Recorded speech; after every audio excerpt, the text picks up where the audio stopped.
Assalamualaikum warahmatullahi wabarakatuh.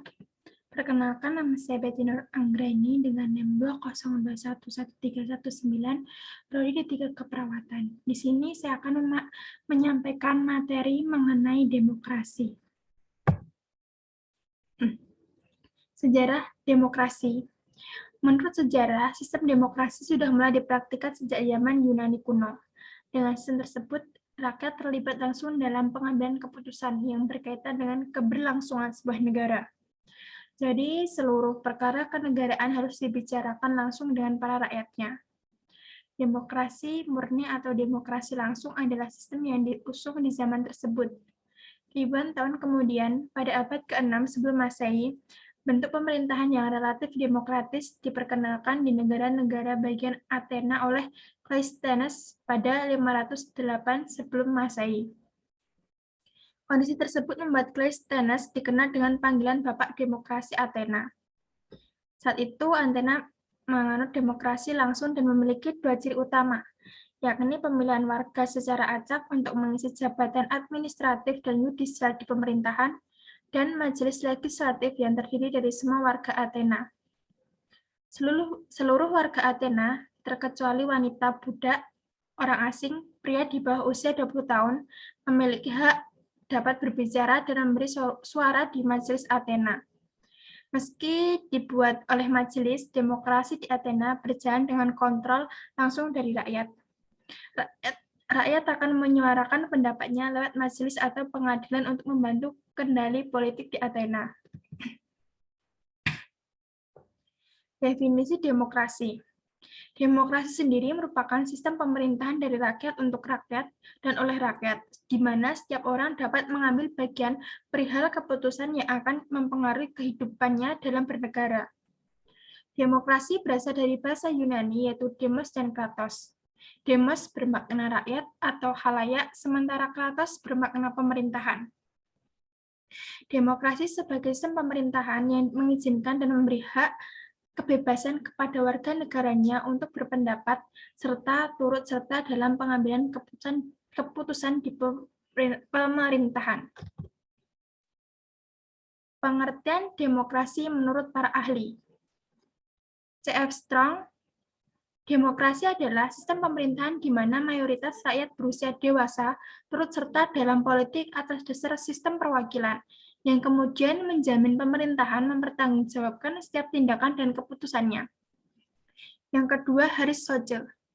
Demokrasi sebagai bentuk pemerintahan rakyat, karenanya dalam kekuasaan pemerintahan terdapat porsi bagi rakyat atau orang banyak untuk mengatur, mempertahankan, dan melindungi dirinya dari paksaan orang lain atau badan yang bertanggung jawab memerintah.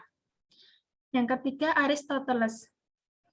Prinsip demokrasi adalah kebebasan karena hanya melalui kebebasanlah setiap warga negara bisa saling berbagi kekuasaan di dalam negaranya. Yang keempat adalah John L. Esposito. Pada sistem demokrasi, semua orang berhak berpartisipasi, baik terlibat aktif maupun mengontrol kebijakan yang dikeluarkan oleh pemerintah. Selain itu, tentu saja dalam lembaga resmi pemerintah terdapat pemisahan yang jelas antara unsur eksekutif, legislatif, maupun yudikatif. Yang terakhir adalah Avan Gava. Menurut Avan, demokrasi sendiri terbagi menjadi dua definisi. Yang pertama, jika diartikan secara normatif, adalah demokrasi yang secara ideal ingin diwujudkan oleh negara. Sementara secara empiris adalah demokrasi adalah perwujudannya dunia politik. Berikutnya adalah ciri-ciri demokrasi. 1. Memiliki perwakilan rakyat. 2. Keputusan berlandaskan aspirasi dan kepentingan warga negara. 3. Menerapkan ciri konstitusional. 4. Menyelenggarakan pemilihan umum. Dan yang terakhir, terdapat sistem kepartaian. Tujuan demokrasi. 1. Kebebasan berpendapat. 2. Menciptakan keamanan dan ketertiban. 3. Mendorong masyarakat aktif dalam pemerintahan. 4. Membatasi kekuasaan pemerintahan. 5. Mencegah perselisihan.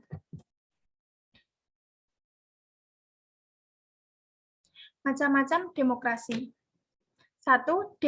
Demokrasi parlementer, 2. Demokrasi langsung, 3. Demokrasi tidak langsung, 4. Demokrasi Pancasila, 5. Demokrasi presidensial.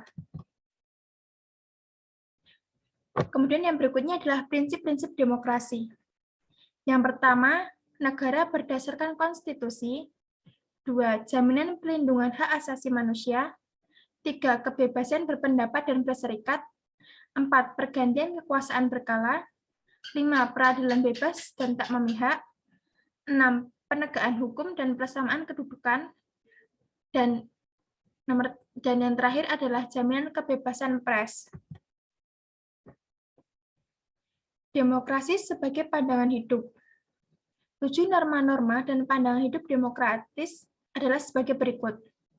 Pertama, pentingnya kesadaran akan pluralisme. 2. Musyawarah. 3. Pertimbangan moral. 4. Permufakatan yang jujur dan sehat. 5. Pemenuhan segi-segi ekonomi. 6. Kerjasama antar warga untuk mempercayai iktikat baik masing-masing. 7. Pandangan hidup demokratis harus dijadikan unsur yang menyatu dengan pendidikan demokrasi. Cukup sekian penyampaian materi dari saya. Bila ada salah kata, saya mohon maaf yang sebesar-besarnya. Wassalamualaikum warahmatullahi wabarakatuh.